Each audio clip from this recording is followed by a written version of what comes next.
Esteban Rodríguez is the author of the collections Dusk Dust and Crash Course, as well as the forthcoming collections In Bloom and Displacement. He is the interviews editor for the EcoTheo Review, an assistant poetry editor for AGNI, and a regular reviews contributor for PANK and Heavy Feather Review. He lives with his family here in Austin. Please welcome Esteban Rodríguez. Well, thank you guys for being here. I know we were just here about 2 months ago, so it's really, really awesome to see you guys here. I see some of my former students as well, so that's always really, really awesome. This particular collection, Crash Course, is kind of like a continuation of my first collection, Dusk Dust. You still have like a young male narrator that narrates most of the poems throughout the collection. And so as a kid that grew up in the 90s, I think this particular poem, the poem that starts the collection, Y2K, really embodies specifically paranoia that surrounded that particular event. So Y2K. Because every computer was going to die, and software would become a relic overnight, my father packed a survival kit, bought extra water, canned food, cartridges for a shotgun he feared he'd have to use, warning of asesinos, ladrones, of a desperation that would lead us to do things we thought we'd never do. And so we waited, and instead of going outside, starting a barbecue, watching the fireworks light up the neighborhood, we huddled in the living room, pretended it was a basement, pretended what we were seeing on TV wasn't real, that the crowd in Times Square, never mind in Australia or New Zealand, was, according to my father, pre-recorded propaganda, paid for by the government to hide the truth, which, as the night carried on, I was unsure about, confused as to what was really true. And maybe I made all this up. Maybe there was no kit, no paranoia, that evening my father was just tired, and so was my mother. And because they'd been on their feet all day, they wanted, even as a century was about to end, to sit, rest, to believe that as they watched the celebrations, they were still a part of them, that they were there to witness the world stay exactly the same. This next one is titled Ode to Tupperware, and as growing up in a Mexican household, it's very common, so Ode to Tupperware. No party, no spread, no living room filled with co-workers, neighbors, friends, no Tupperware really, just cabinets stacked with plastic bowls, containers, lids, with generic brands your mother buys on discount, packs and seals leftovers in. And when you open the fridge, adjust the light erasing midnight off your skin, you rummage the shelves, find old chicken, potatoes, eggs, find the spaghetti your mother makes when she wants to feel European, or less like a cliched Mexican woman who, after cleaning a house that's already clean, enters the kitchen, cooks rice and beans, labors over a dinner your father comes home to, critiques with a head shake that says, "Not this again." Or if his day was bad, by pouring salt before he takes a bite, so as to say to your mother, "Fuck you," so as to say to you, "Eat this at your own risk," which you do, and which you return to at night, picking at something that tastes like meat, until you find you've scraped the whole container clean. Definitely a true story on that one.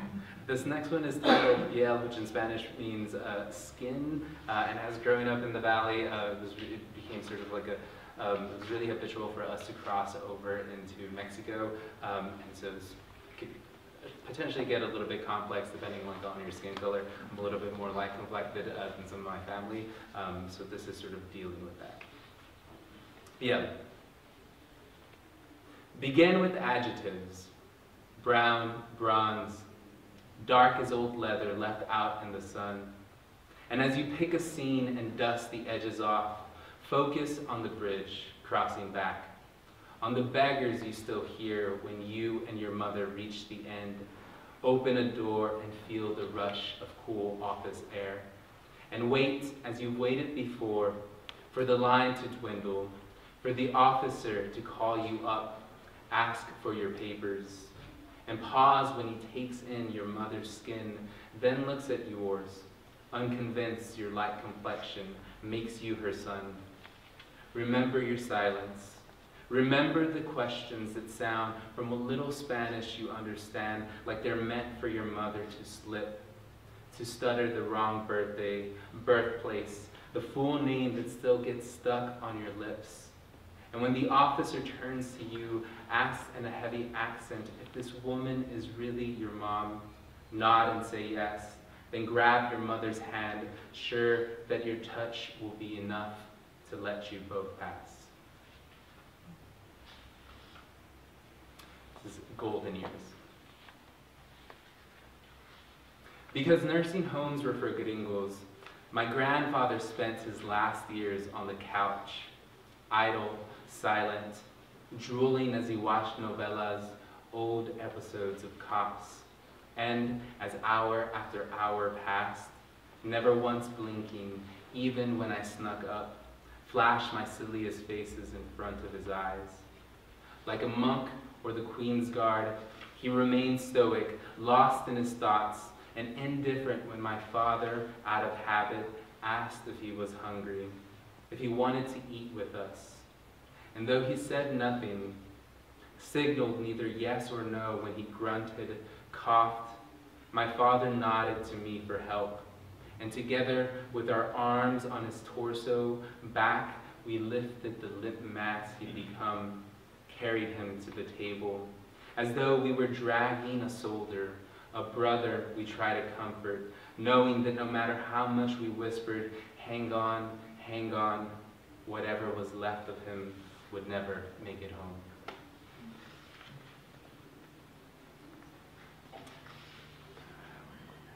Okay, this one is titled Onan, and if my Bible history is correct, Onan was a character in the Bible who, let's just say, was punished because he, this sounds so weird because my students are here, former students, he couldn't orgasm, and so essentially he couldn't quote unquote plant his seed, and so he gets punished. So let's see if you guys can figure out the parallels between the speaker here and that biblical story. Sorry guys. Oh man. You're in college now, what do I say?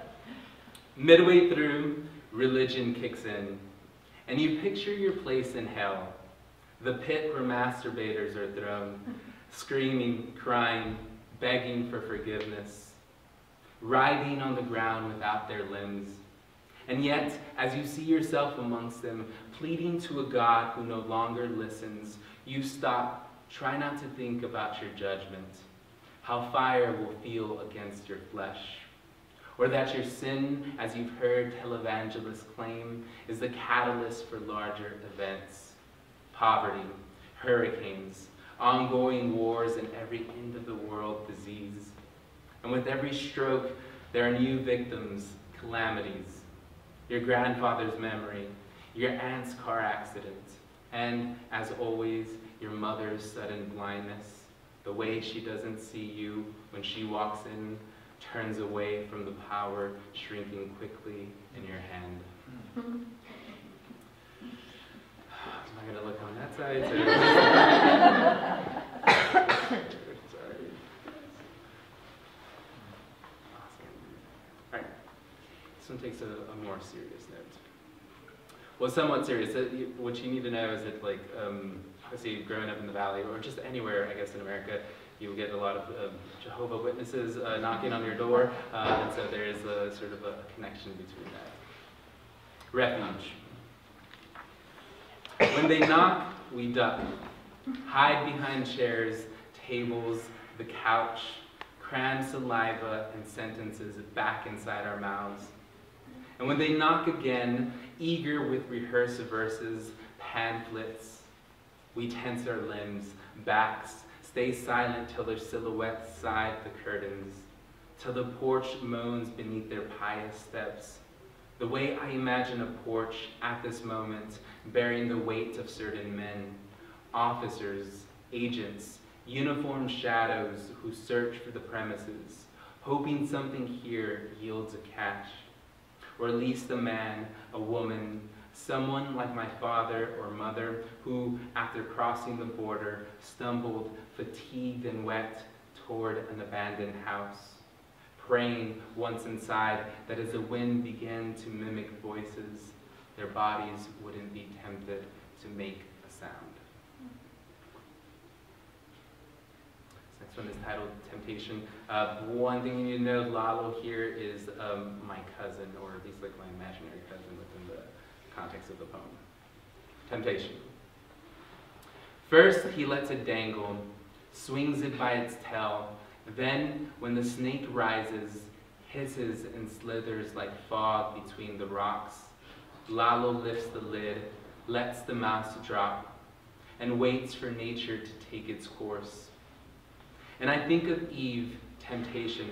I think of cousins like Lalo, whose lives are about knives, ninja stars, serpents. And I think, as the hissing grows louder, and the mouse scurries to the corner, of my father at the river, watching the wind scrawl its language on the water, wondering if just beneath the oil-colored surface there's a snake waiting, ready to strike. And though my father never speaks of his crossing, pretends there was no life before and beyond that border, I picture him dog paddling to the edge, spitting water from his mouth and ignoring, as best he could, a something that grips his leg and promises, with each squeeze and pull, a reward his body shouldn't refuse.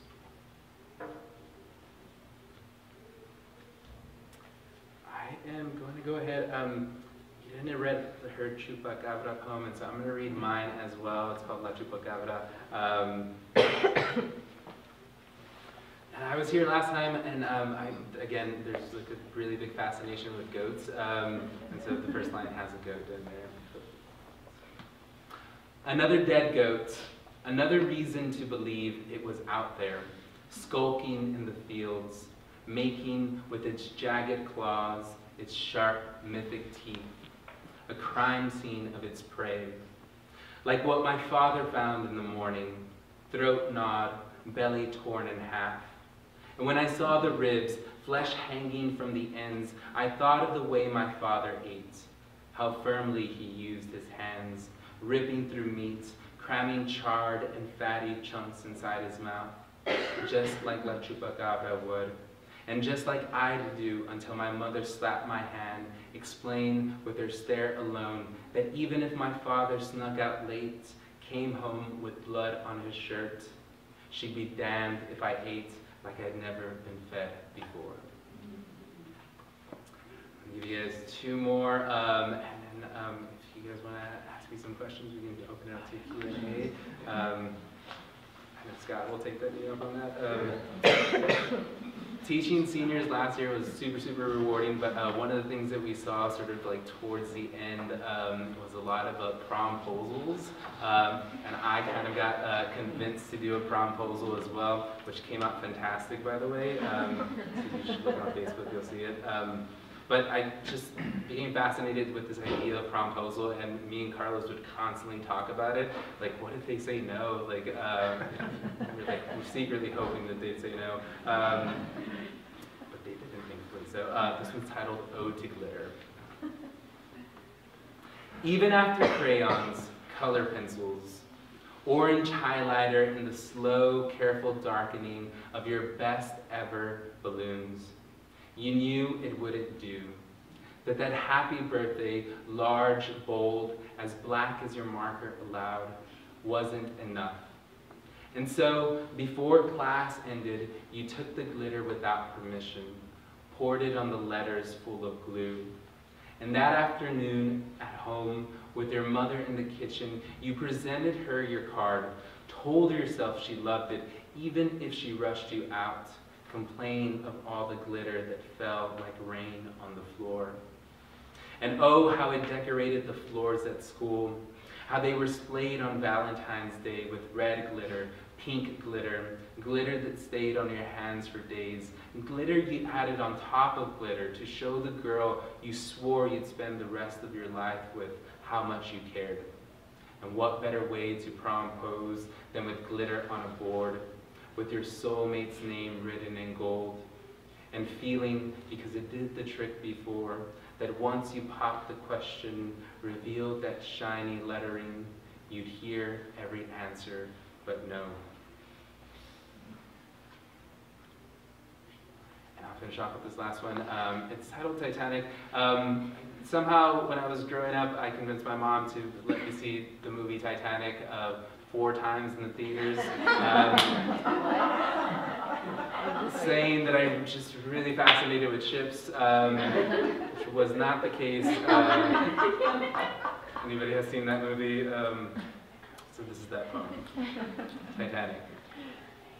Though suspicious, my mother believed I believed in history, that I was interested in icebergs, ships, and the unsinkable RMS Titanic, and the way the poor died with the rich, and the passengers floating all night, waiting for rescue boats, or in how, as I stared at a frozen Jack and Rose, I admired, even at my age, the concept of love, and thought little of Rose's breast, or of how she laid on her back, so free, so bare, so unlike the pictures I try to download at home, and that, at the mercy of dial-up, froze midway through, left me with my hands in my shorts, and failed to keep me as immersed as movies did, which is why I begged to return, explaining that if I saw these scenes again, I was bound to learn something new. We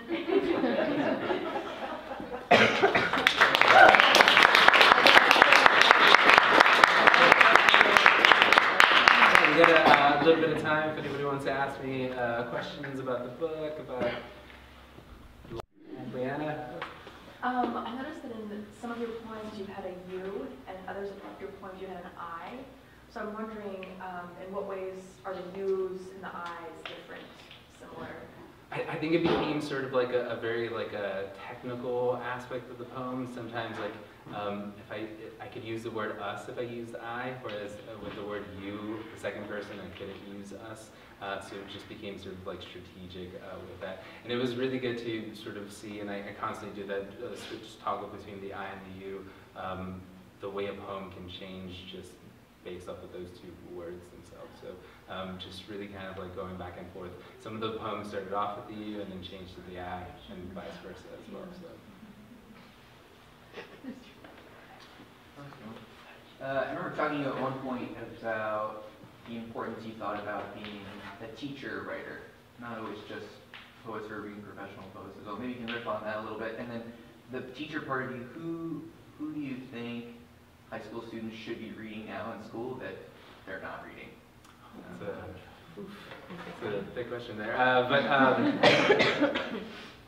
I think it's important to, first off, like as somebody who is Hispanic, who has the last name Rodriguez, it's super important that students are able to see sort of like me in the classroom. And I think just knowing that somebody can both be a teacher and a writer at the same time, quote unquote role model, who they should be reading, a lot of contemporary poetry. I mean, you can go from Eduardo Corral to Erica L. Sanchez, Javier Zamora, which I'm pretty sure they have their collections here as well.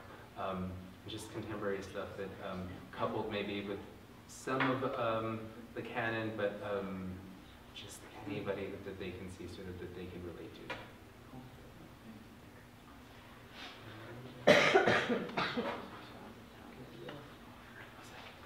Yeah, you have four books. I mean, when the 2 come out next to, are they all from different publishers? Yeah, they're all from different publishers. So one is Stephen at Boston State University Press in Texas. Finally got a Texas publisher, which is awesome. Another one is based out of New York, called New York/New Mexico Skull and Wind with Trevor Kidner. So. Awesome. Yeah, Guys, if there are no questions, thank you all so much for coming. I want to thank you, Danette, for reading with me. I want to thank Malvern for hosting such an amazing, or just providing such an amazing venue for us. And thank you all for coming. It's Saturday, November 16th. You guys could have been anywhere else, but you guys were here, so I'm super, super excited. We might celebrate a little bit later on, but just hang out, mingle. If you have any questions, you can come up to me. Thank you all again. Thank you.